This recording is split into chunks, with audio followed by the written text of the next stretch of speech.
What's up guys, it's Tealus here. I am back inside the Dream Grove for the second video in the 2-video series looking at feral druids and how they have changed in World of Warcraft Legion. In the first video we took a look at the changes to abilities for feral druids in Legion, as well as the artifact weapon, the Claws of Ashamain, if I have that correctly pronounced. Yes, the Fangs of Ashamain, excuse me.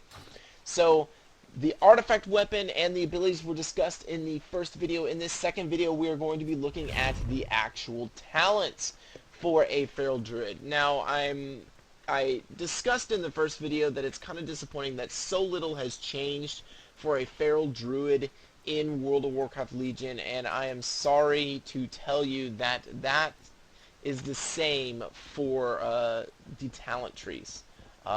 That same lack of change is also apparent in the talent trees.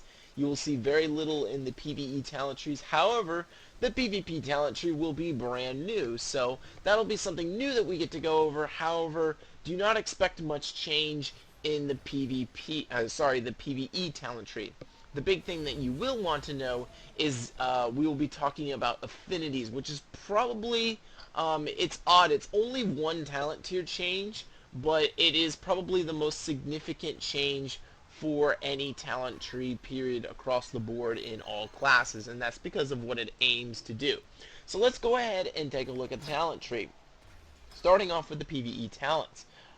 First, we'll start in the 15 tier with this ability Predator. It is a passive. The cooldown on Tiger's Fury resets when a target dies to one of your bleed effects. When one of your bleed effects active. With one of your bleed effects active. Sorry, can't even read that all correctly. So, basically, if a target has bleed on it, which technically your target should have bleeds on them, you will get a reset on Tiger's Fury. Second option here is Blood Scent. Your melee abilities in cat form have a 10% chance, increased critical strike chance on targets with a bleed effect. And then lastly, we have Lunar Inspiration. This was a 100 talent. It has now been brought all the way down to 15. I like this. Lunar Inspiration was one of my more favored talents, and so I'm glad that it has now been brought all the way down to 15. In terms of PvE, I'm not sure which one will get the kind of the praise, the go-ahead from the theory crafters as to which one is the best. However, I personally do like Lunar Inspiration in terms of PvP because it gives you a range option. However, that may not be much of an issue once we get to the 45 tier and I start explaining that out. In the 30 tier, you have 3 abilities, and all 3 of them are the exact same. This is kind of a combination of the old 15 and 30 tiers. Cenarian Ward is gone, Isir's Gift is gone in a way, and Feline Swiftness is gone in a way. And I say in a way because Feline Swiftness is actually the base, it's base in the actual Feral Druid kit. I'm not sure if it actually shows up, yes, it actually does show up as a baseline passive. So Feline Swiftness is there as a baseline passive, and that is new, whereas it used to be something that you actually had to, where it used to be an actual talent that you have to take, but that's no longer the case. Isir's Gift we will get to in a second. That's going to be dealing with the 45 tier. But Feline Swiftness is now baseline, and then you have Displacer Beast, Wild Charge, and Renewal rounding out that 30 tier, and all 3 of them are the same. So that brings us to the 45 tier, and this is the most important tier. And this is what Blizzard is trying to do. Stances have been removed from the game. Stances gave you this kind of fantasy in which you could switch into a different stance and be tankier, or you could switch into a different stance and have better AoE damage. Stances have been obliterated from the game in every spec. Priest, Warrior, Monk, you name it. Death Knight. And really the only stance, well, not dancing, but the only stance changes are now in the form of Druids. And that kind of makes sense. You're the shapeshifter. And what they're trying to do with this tier is basically give you something that you're good at that's other than just being a feral druid. You can have a balance affinity, you can have a guardian affinity, and you can have a restoration affinity. I said Isir's Gift was somewhat gone, and that is partially true. It is a passive for a Restoration Druid. However, if you choose the Restoration Affinity, you get Ysera's Gift, which heals you for 3% of your maximum health every 5 seconds, which is a little bit less than what it used to, but it's still there. You also gain back Rejuvenation. As I mentioned, you would regain it back depending on which talent you chose. In the abilities video, I talked about that. You gain back Rejuvenation. You also gain Regrowth and Swift Mend. So these are all abilities that you gain if you decide to go with the Restoration Affinity. Now, if you remember that talent that comes with the Fangs of Ashamain, there is actually a talent in the Fangs of Ashamain that will give you armor, basically. It's Protection of Ashamain. Gives you increased dodge chance and armor when you shapeshift out of cat form. This can be very useful if you decide to go with that PvE Restoration Affinity. You pop out, put Rejuve on yourself, put Regrowth on yourself, Swift Mend, go back into cat form. That is an option for you. The second option here is going to be Guardian Affinity. You gain Thick Hide, which reduces all damage taken by 10. You also learn Mangle, Iron Fur, and Frenzied Regeneration.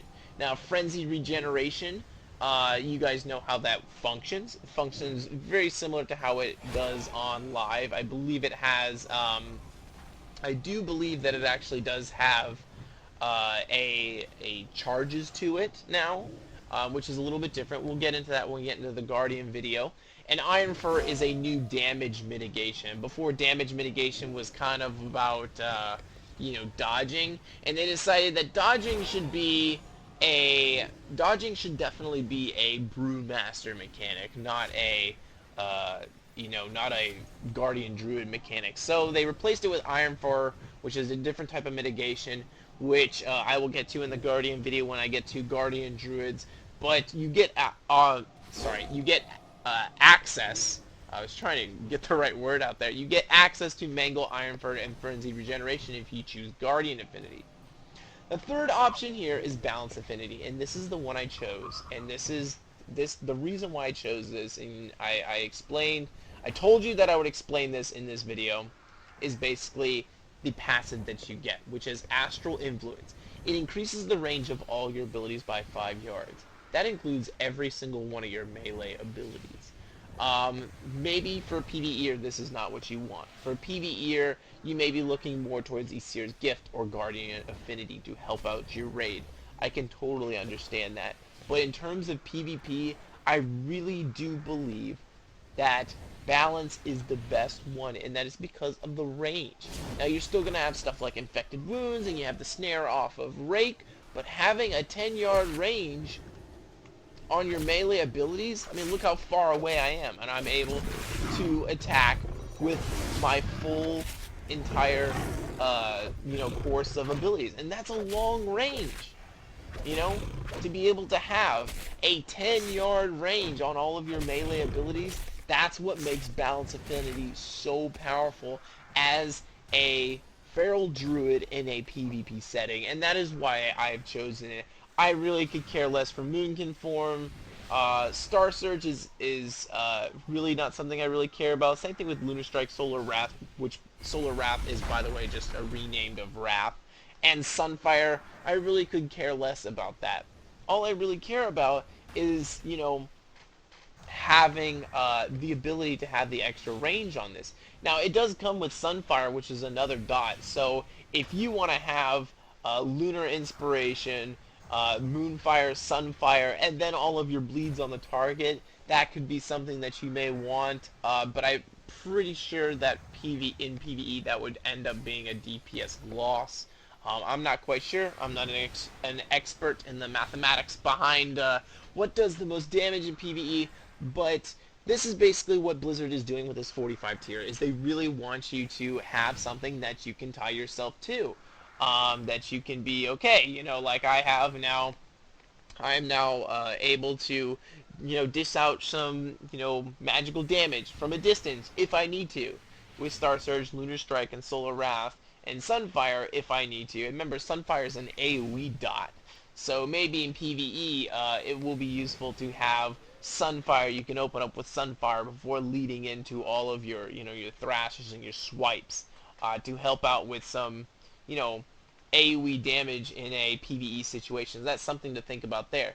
So there's a lot of options for people here in terms of both PvE and PvP. Definitely PvP, the increased range, comparing Fangs of Ashmane, your ability to get out and heal up is another option for PvP. And then in PvE, I likely will probably think we'll see Guardian Affinity or Restoration Affinity tied to your Feral Druid, because being in close range is not necessarily as paramount as it is in PvP, with all the latency and lag and, you know, people being different places and so forth. So that's something to think about, and this is probably the most interesting tier in all the changes in World of Warcraft, and that is because this is now the only place in World of Warcraft in which you still have some type of, you know, stance switching, I guess you could say.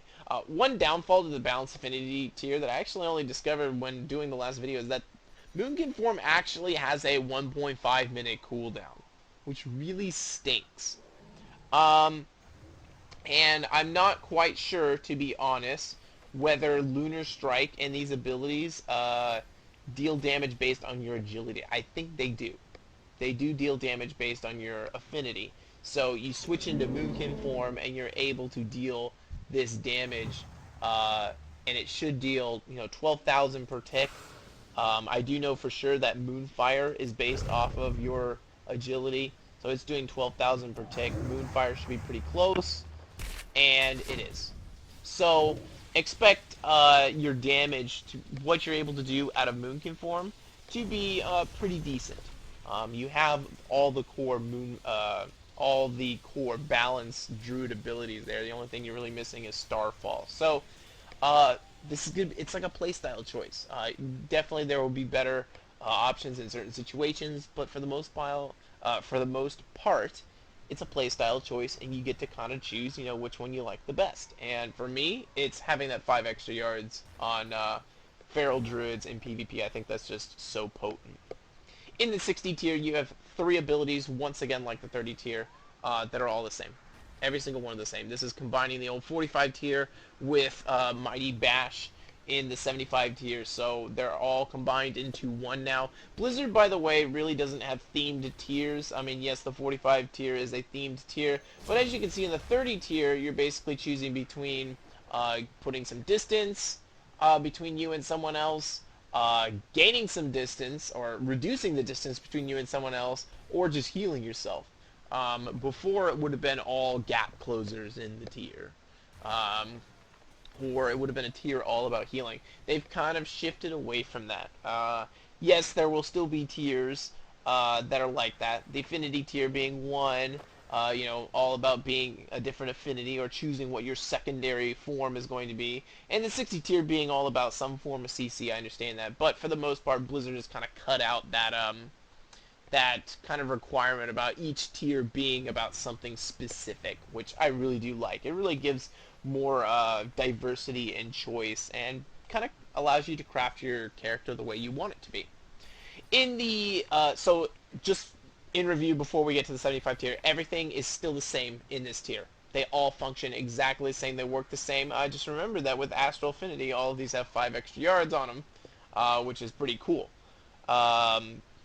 So like your Mighty Bash will now have a 10-yard range as opposed to the old melee range that it used to be. So just so you know about that, Astral Affinity, Astral Influence, which comes from Balanced Affinity, will affect everything. 60 tier though, everything is still the same.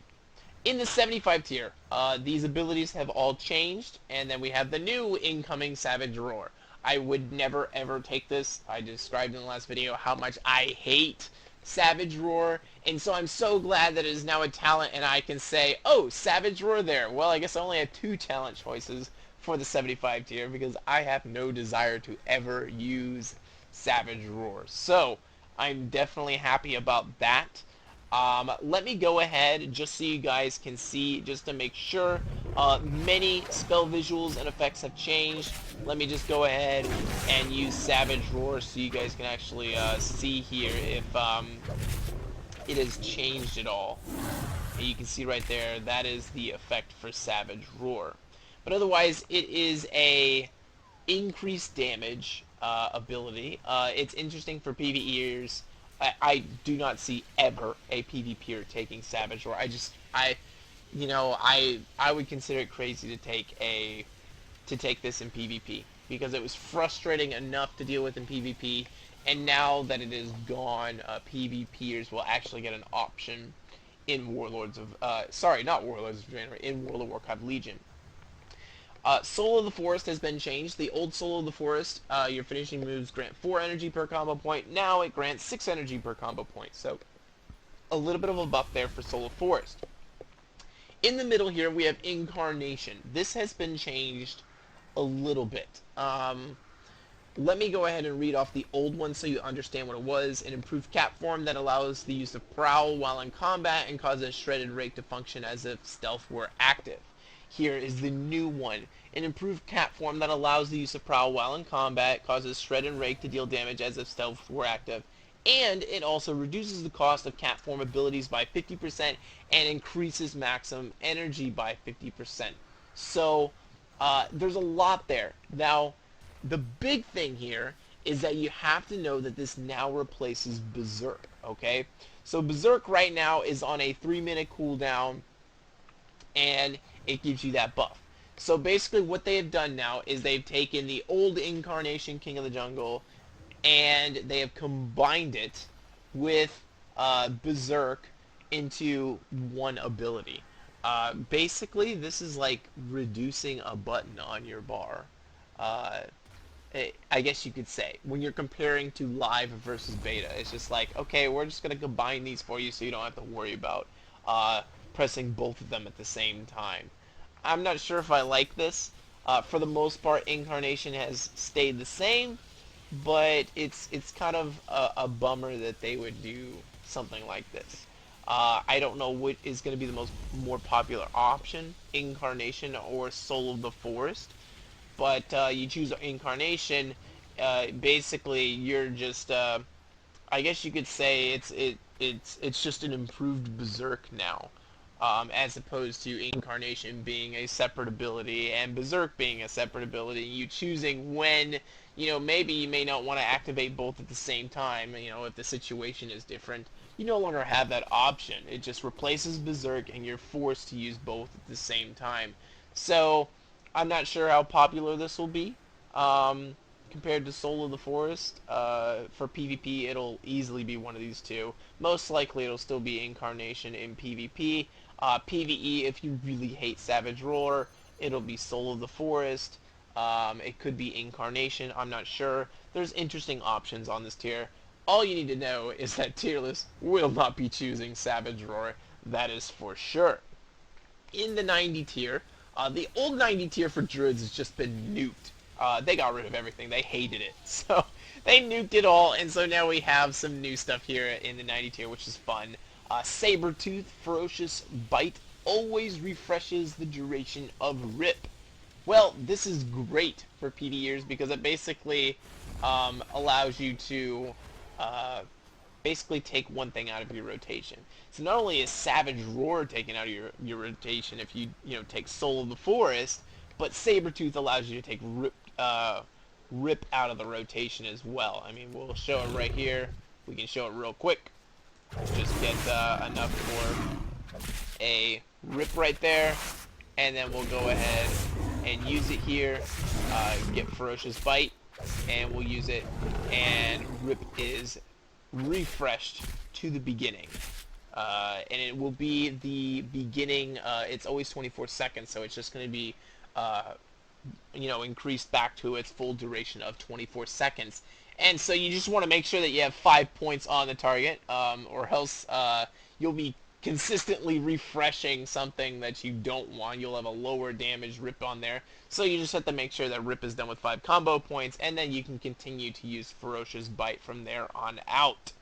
The second option here is Jagged Wounds. Your Rip, Rake, and Thrash abilities deal the same damage as normal, but in 33% less time. This is actually pretty cool. I actually like this, and as I was writing stuff up, I almost made a huge mistake in listing all of these ability changes until I realized that I had this talent activated and realized that the reason why they all were lasting less time was because of the Jagged Wounds talents. Now, I'm not gonna lie, this is something that PvPers like. It allows you to put more damage. You know, dots are, you know, so spread out most of the time, and being able to, you know, condense that and allow your dots to tick faster and deal damage quicker is in my opinion a real nice attribute to have. I honestly see this being taken by PvPers, and then Sabretooth being something more that is a PvPer type of thing. In all honesty, Jagged Wounds does not, in all honesty, it does not help a PvEer really much at all. The damage is still the same, it's just doing it in less time, which is basically saying, you know, this is a PvP talent. Like, yeah, sure, if you want to do some damage like quicker, or if you're like, let's say you have Incarnation, Incarnation or so forth, or I guess you could say Berserk. Even then, there's no damage bonus on them, so Jagged Wounds would not increase your PvE DPS from this. So in all actuality, unless you have buffs aligned, like you get trinket procs and so forth, and then you know, then you can align all of your bleeds together and make them tick faster. That's the only time you can see an advantage in maybe PvE, because there's less time. But even then, I'm not an expert on PvE, and I'm pretty sure that basically when a dot is applied, it snapshots your stats at that time and keeps it throughout the entire time. So with that being said, the Jagged Wounds really is worthless to a PvEer, and so Sabretooth would be the more promising ability to take. The third option here is going to be a Loon's Guidance. You immediately gain 5 combo points and an initial 1 combo point every 1 second for 5 seconds. So every 45 seconds you have 10 combo points. This is a very powerful option, definitely in PvE and PvP. I can see this being taken in PvP without question, because while Jagged Wounds does tick faster, I don't think the burst, if you can call it burst, that would come out of Jagged Wounds can beat the burst that would come out of a Loon's Guidance. So, in my opinion, PvPers will probably be taking a Loon's Guidance, because there's a 45-second cooldown, that's great. And then PvEers will have to decide between whether the rotation of having to go back to Rip over is worth it with compared to a Loon's Guidance. That's kind of a, you know, that's going to be a theory crafting thing that theory crafters will figure out, and you can Google it and find out what's the best option. But interesting options there. With all of these here, I honestly don't see Jagged Wounds being taken. It only has use in PvP, and if a Loon's Guidance ends up being better in PvP, why even bother with it? Because you can get, you know, 5 combo points and then 5 combo points again really quickly, only on a 45-second cooldown. That's pretty brutal. And so PvPers likely will be taking, in my opinion, a Loon's Guidance. PvEers will have some options open to them, but unless they buff Jagged Wounds, I don't see Jagged Wounds being taken by any spec. Either playstyle, PvE or PvP. So maybe they change it, maybe they buff it, I don't know. We still have about a month and a half before beta. The live realms really get the 7.0 patch, so that's when everything will change. So maybe some things will change. I know there will be a beta patch in the next day or so, but as of now, I don't see Jagged Wounds being taken. In the final tier, we have first Brutal Slash. It replaces Swipe. 20 energy, strikes all nearby targets with a massive slash, inflicting 141,000 physical damage, awards 1 combo point, maximum 3 charges. So, let's go ahead and show this off. So normally you have Swipe, which has I believe, a slightly different spell visual. It has the normal swipe across, and then it has kind of like the circles all the way around and then snaps at the very end, which is pretty cool. Okay. Or we can go to, oh my gosh, I have to step back further because of Astral Affinity to get out of combat. And we'll switch to Brutal Slash so you can see what it is. And do note that it's 3 charges, 16.3-second recharge per cooldown. 13-yard range thanks to the Astral Affinity. I believe its normal is going to be 8-yard range. But we'll use it here. You'll see it right there. It's like a double slash on both sides, like a double claw on both sides. And so I'm not really sure where this use will come into play. It could come into use in PvP because it's a lot of damage. Whereas comparatively, slash is not something. Sorry, not slash. The old swipe is not something that you generally want to be using in PvP setting, but brutal slash might be something worth using because it's low energy cost. It's only 20 energy versus the 45 energy of the swipe, and it's got it has a 16.3-second recharge rate, so it's something you use and it deals a lot of damage, and then you can go on from there. So that's an option that's open to feral druids. Second option here is Blood Talons. Casting Healing Touch causes your next 2 melee abilities to deal 30% increased damage for their full duration.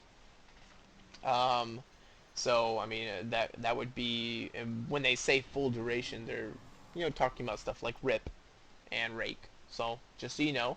And then the last one is Omen of Clarity. This is something that was basically a restoration. And now they're bringing it in for feral druids. Omen of Clarity now affects the next 3 cat form abilities, and your maximum energy is increased by 30. So I like this tier. There's a lot of options here. I don't see Blood Talons being taken or being popular. I could be wrong, but it honestly, to me, I don't like it. I still believe that feral has the passive. If I can find it, yeah, the basic Omen of Clarity, is it? No. Here it is, Predatory Swiftness. I had to find it here. Your finishing moves have a 20% per combo point to make your next Healing Touch, Entangling Roots, or Rebirth instant, free, and castable in all forms. So Blood Talon can be useful once you have the Predatory Swiftness passive actually activate for you. It can be useful in PvP, PvE, etc. So you really have 3 interesting options here. I personally like more energy, and having it actually affect the next 3 cat form abilities is pretty nice. Just so you have an idea of what it does now, your auto attacks have a chance to cause clear casting state, making your next cat form ability cost no energy. So instead, now it's the next 3, and your maximum energy is increased by 3%. I really do think this is going to be something that the PvEers are just going to have to kind of lay out and be like, okay, which one is the best DPS increase? Do we insert Healing Touch into the rotation and then get the extra damage, on like a Rip or a Rake?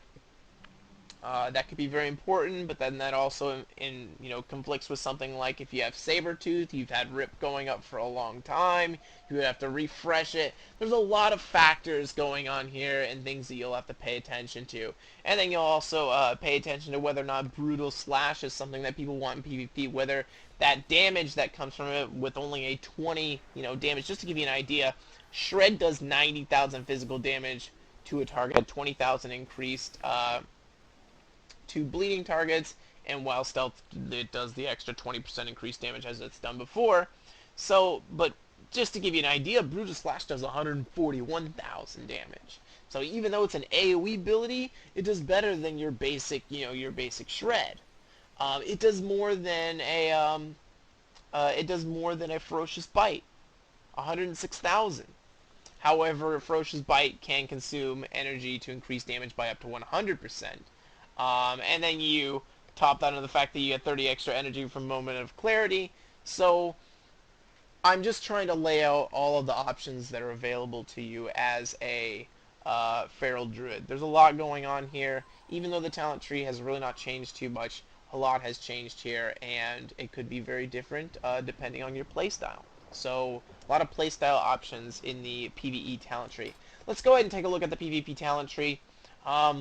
PvP in World of Warcraft Legion is going to work like Call of Duty. You're going to start at level 1 and you're going to work your way all the way up to level 50. The first 10 levels will grant you the first 10 talents. You'll start with Gladiator's Medallion, work your way all the way down to Savage Momentum. And then from there, I believe at level 13, you gain Adaptation, and you'll begin going all the way down to Fresh Wound. And then lastly, you will go all the way down the third tier, and the last one coming in at level 46. When you reach level 50, you'll be able to Prestige and go all the way down to 1 and lose all of these talents all the way down to Gladiator's Medallion and start over again. That is a decision up to you. That'll be something you can decide to do whether or not you would like to do that. So, with that being said, let's go ahead and look into these talent trees. The first tier here is something that is the same across all classes, and that is dealing with your Honorable Medallion.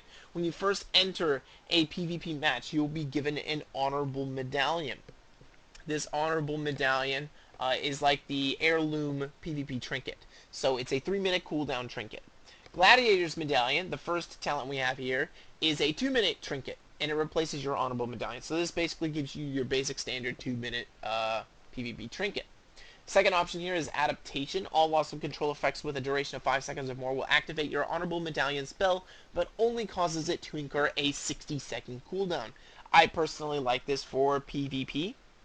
Sorry, I've done that in several videos. I personally like this for DPS classes. I don't see healers taking this unless it's a Restoration Druid who can have a lot of hots on themselves. And I really don't see this being taken for tanks. It could be taken for tanks, but this basically gives you a 60-second cooldown trinket, but you don't have control over it. A lot of PvPers like control over their abilities, so they'll take Gladiator's Medallion instead. I personally like this. You still have the option of using your Honorable Medallion because it doesn't replace it. However, it does cause Adaptation to go on a 60-second cooldown. Your third option here is Relentless, and it replaces your Honorable Medallion, and the duration of incoming crowd control effects is reduced by 25%. I honestly do not see healers taking this. I do not see anybody but a tank really taking this, because you're going to have to mitigate some damage for you to be able to take something like this, and losing your trinket can really hurt. In the second tier, this is the melee PvP tier. We have Hardiness, which is while above 80% health, you take 20% less damage. We have a Reinforced Armor, which is health increased by 10%, and then we have Sparring. Physical melee attacks have a 20% chance to be blunted, dealing 50% reduced damage. So that is a very common tier that is across all melee DPS in PvP. They all pretty much have the same tier. The only one that doesn't is Survival, and I've already reported that as possibly being a bug. I don't think Blizzard intended it for it to be that way. In this third tier, we have Protector of the Grove. Using Healing Touch on an ally always critical heals and reduces the cast time of your Healing Touch by 50% for 6 seconds. Not a big fan of this because this is encouraging you to use multiple healing touches as a Feral Druid, which I really don't want. Second option here is Shape Mender. Each time you activate Shapeshift form, you are healed for 5% of your maximum health. This effect does not occur more than once every 5 seconds. So, I've seen this before in action, and it's pretty nice. You get a nice 5% heal every time. So it's a little bit of sustain there. Remember that your shapeshift forms do not cost anything, so you can switch back and forth between Travel, Bear, Cat. Just heal yourself up pretty quickly. Once again, though, it does have that 5-second kind of cooldown on it.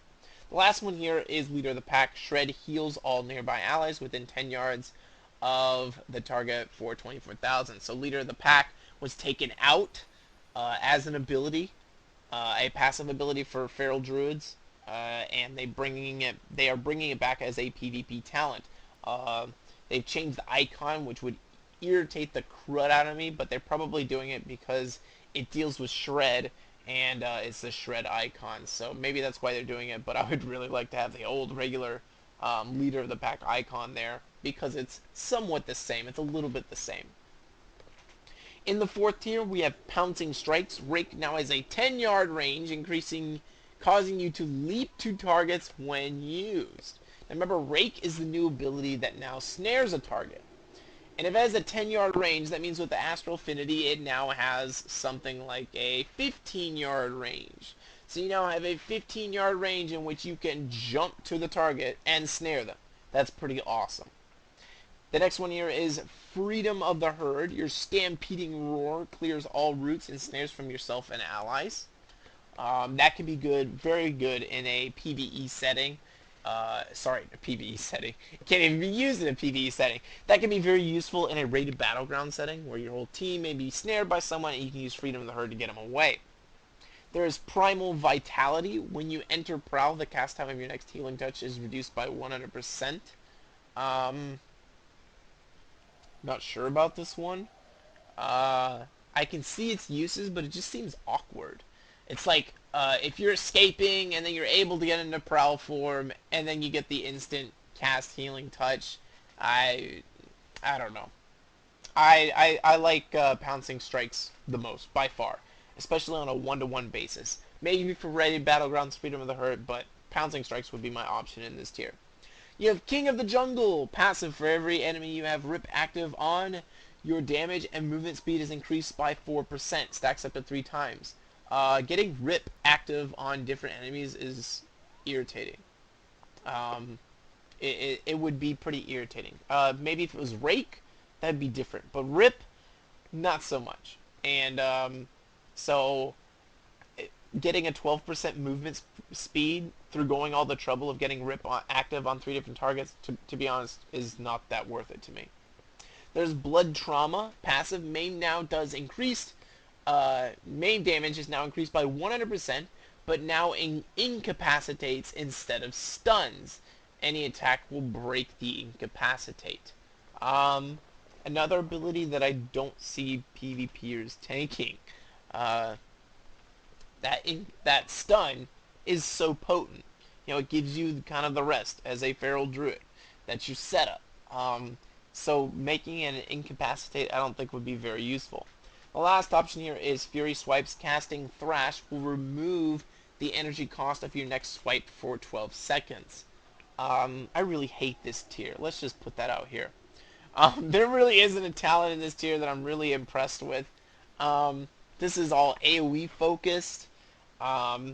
This is very odd. And will at most only give you a small speed increase. Likely this will be the one that you use just because it gives you that small buff in movement speed. Blood Trauma I just don't see people taking at all. And Fury Swipes is a PvE talent. This is one of those situations, and I've mentioned it in another video previously, in which I feel like some of these talents maybe need to be switched out with these talents. For instance, Jagged Wounds maybe taken out and put into one of these trees. I mean, I think that would be great for Jagged Wounds to be in this tree as opposed to one of these options. So just something, some insight there from how I feel about this talent tree. In the last tier, we have Savage Momentum. Interrupting a spell with Skull Bash resets the cooldown on Tiger's Fury. That's pretty awesome. That's a really awesome ability right there. So anytime you're able to interrupt with your Bash Skull, which I believe is a 15-second cooldown, you get your Tiger's Fury back up, which is a 30-second cooldown. So you can have some pretty good uptime, on your Tiger's Fury. Second option here is Fresh Wound. Rake has a 60% increased critical strike chance if used on a target that doesn't already have a Rake active. So basically, your Rake now has a 60% increased critical strike chance. And then if you combine that with pouncing strikes, that's pretty awesome. I really like that ability. The last one here is Rip and Tear. Instantly applies Rake and Rip to the target instantly. I'm assuming that is a full Rip duration. 1 minute cooldown. I can see this being popular for one reason. Basically, it allows a feral druid in a rated setting or even an arena setting to get instant kind of pressure on a healer or whoever they want to pressure, the flag carrier, and then target switch and focus on someone else at the same time. So it's just like a quick way of bolting damage on that target and then switching to the target that really needs to be taken down or is being focused by the rated battleground team. So I can see that being very useful. My personal favorite is, I don't know, I like all of these. I think all of these are great. I would like for these to be intermixed with the tier 5s so that I'd actually have some more options, interesting options for me. But otherwise, this is what we're given for feral druids. once again, we are entering the end phase of beta, so most of these are pretty much now set in stone. There could be changes once beta actually goes live and people start complaining about something being overpowered, and so classes maybe get buffed or nerfed based on that, but otherwise, that's pretty much where we are at in World of Warcraft Legion with Feral Druids. I hope you guys enjoyed this video. The PvP talents are somewhat interesting, I should say. There's that one tier that's really kind of bad, and the PvE talents have not changed too much for the most part, but there's some great changes in there, especially with Affinity and the 10-yard range on all your abilities, which I honestly think is awesome for PvPers in not Warlords of Draenor, in World of Warcraft Legion. So I hope you guys enjoyed this video. This is all the videos that I'm doing for now until the next patch comes out. Once the next patch comes out, I will begin the process of looking at which classes I feel are set in stone, and then I will start producing the next load of videos. So, see you guys from the Dream Grove. I will see you guys in the next video. Tearless out.